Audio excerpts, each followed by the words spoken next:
Sometimes taking a break from your phone and social media is the best thing you can do for your mental health.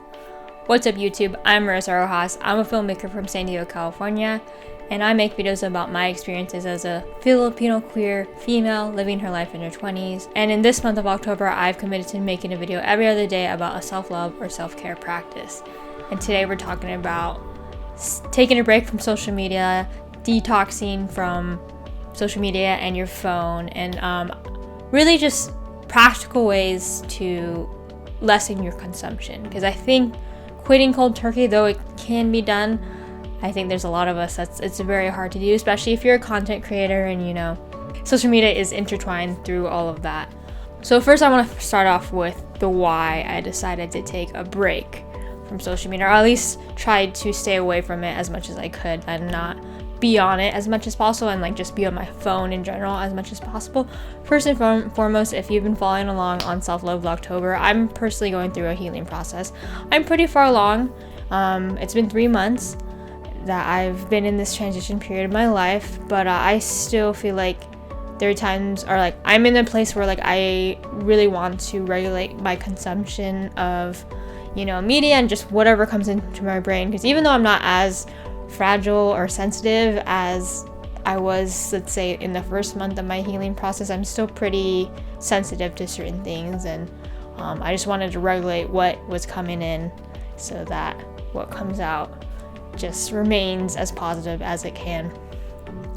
That was the first reason, so just regulating my consumption.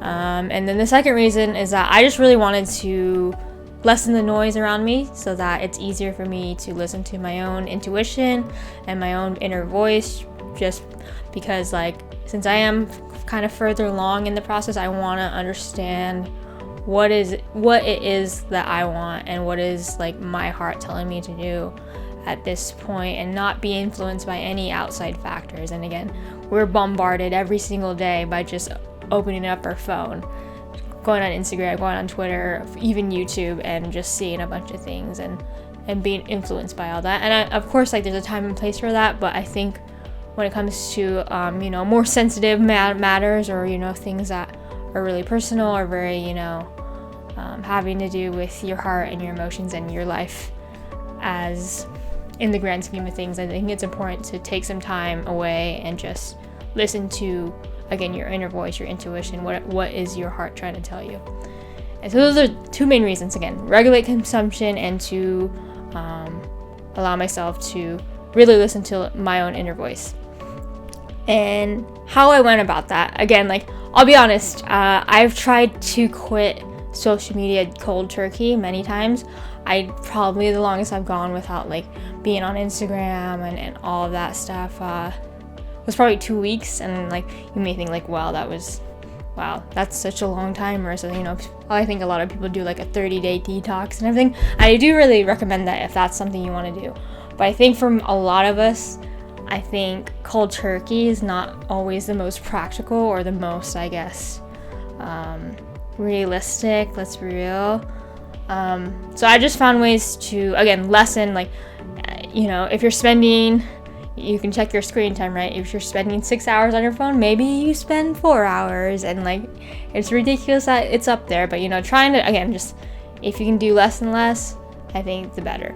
So first things first is I obviously deleted apps. I personally don't even have Twitter and Facebook, the actual app on my phone. I haven't in a long time. I just use kind of the Google Chrome browser, because it's not as intuitive, and even if I do want to check it, it's not I'm spending forever on there. So I don't have those apps. I definitely had to delete Instagram, so I deleted those off my phone. The next thing I did is I kind of monitored my usage. So at work, I would honestly do tally marks in my notebook about how many times I reached for my phone to check something, when it's for one, I deleted all my apps, so what am I checking? And that kind of just makes you realize oh, am I really focusing on what I need to focus on, or am I just trying to distract myself and reaching for it? And again, it's such a reflex, and you just don't realize how many times you reach for your phone, because it's just out of muscle memory. I think the third one, again, this is for more practical tips to not It's not like you're totally giving up social media, but you're just trying to lessen your consumption, and in a way, like, detox at least a little bit from it. I told myself that I would only check or pick up my phone with purpose. So anytime I did pick up my phone, I would ask myself the question, why am I picking up my phone? Why am I unlocking my phone right now? If I had a text, like, that's reasonable. I'm going to reply to text. But if there's no notifications, like, why am I reaching for my phone right now? And if I didn't have a good reason, like if it wasn't like, oh, I need to check my email or this or that, then I would be like, okay, I don't need to check my phone. Because, like, again, I didn't have the apps on there, so why am I checking my phone? I have nothing to scroll through. So yeah, so just picking up your phone with purpose is what I called it. Knowing when you unlock that phone that you're going to do a single task, whether that's like check email, send a text, call your mom, just make sure you have a very clear purpose. And it's not, again, you're not going there to just scroll mindlessly. And also, to go further, again, I know there's probably a lot of us that do use social media for our own channels. If you have a business, I think social media is like very much an important tool to get the word out about your business and whatever you're trying to do. So I think instead of just like again, it's so easy to just go on to Instagram. I think Instagram is like the biggest culprit for me personally, and just scroll endlessly, just look at everything.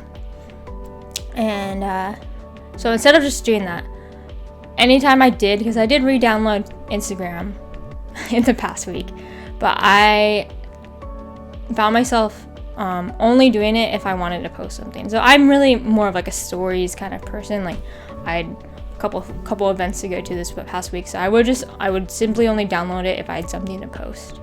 But I should try not to, and like, I think I did it a couple times. I'll be honest, I haven't been perfect, but for the most part, I haven't been just like scrolling mindlessly through Instagram for that reason. Because I, for one, deleted the app, and two, only downloaded it if I needed to post something, or I felt I needed to post something. And I think along with that too, like, again, if you just purely want to lessen your consumption and not quit like cold turkey, also like scheduling time to like check your social media. So like, I personally did, like, after I got off work, I would give myself 10-15 minutes to check Twitter, Facebook, Instagram, and that's it. And then I would delete them, or close out of the window, and then that's it. It is very easy to cheat, but again, I think I want to make sure that everyone knows out there, like, the purpose of this video is like, if you want to lessen your time on these things, there are ways to make it, I guess, harder for you to just like reach for your phone and start mindlessly scrolling. And for the most part, again, like, to tie this back to the whole self-love, self-care theme, is that I think sometimes it's, especially in today's world, it's so easy to just be bombarded with so many ideas and so many things. And it's like, we're already internally going through so much, right? Up here, in here. I think it's beneficial to kind of just, again, be very selective about what you allow yourself to listen to, allow yourself to read, allow yourself to see, again, especially if you're in a more sensitive, emotional state. Because I'll be honest, like, when I was in my first few months, I would scroll through Instagram and I would see a quote that was just like a heartbreaking quote, or I would see something on Twitter that just like made me really sad. And it was one of those things where it's like, I didn't need to be there and like be I don't want to use the word triggered, but essentially, I didn't want anything to influence my already up and down emotional state. So if you can do that, I think it's so much easier to, for one, process your emotions, and decide on what is the best way to feel that emotion through and work through your thoughts without letting in the floodgate of all of the things that you see on social media and so on and so forth. And that also goes with, like, I'm sure you've heard this before, but like, the news is not positive, so like, don't watch the news too. I'm not saying don't be an informed citizen, but again, if you're in a healing process, if you're going through something right now, I think it's very beneficial to regulate what you consume, whether that's social media, on TV, even music. If you're sad, don't just go listen to sad music. I mean, maybe for a little bit, but don't do it to the point where you kind of are just a big ball of sadness. Again, there's a balance for everyone. I apologize, this one was kind of a rambling one. Oh, I guess the last thing I wanted to address is that another thing I found is that, like, I think a lot of us use social media for some distraction, and I don't think it's used as purposely or as intentionally as we probably would like it to be. And this is not a critique of anyone. I'm just saying, like, that's definitely how I've been using it, is that it's a distraction more than anything. It's a quick dopamine hit. And again, I'm at a place where I'm stronger and I'm more equipped to deal with certain emotions and certain thoughts, and I think I just didn't want other things to play into that, and I just wanted kind of as clear a head and as clear as a heart as possible. And I realized something is that, like, I just don't want to distract myself anymore, and like I need to be able to feel the things that I feel. They're definitely not as intense as they once were because time has passed, but to realize that too, like, I think social media is also something that we try to cure loneliness with. People, I'm sure you've heard, people are wondering why we are so lonely when we are in a hyper-connected world. And I was listening to this podcast.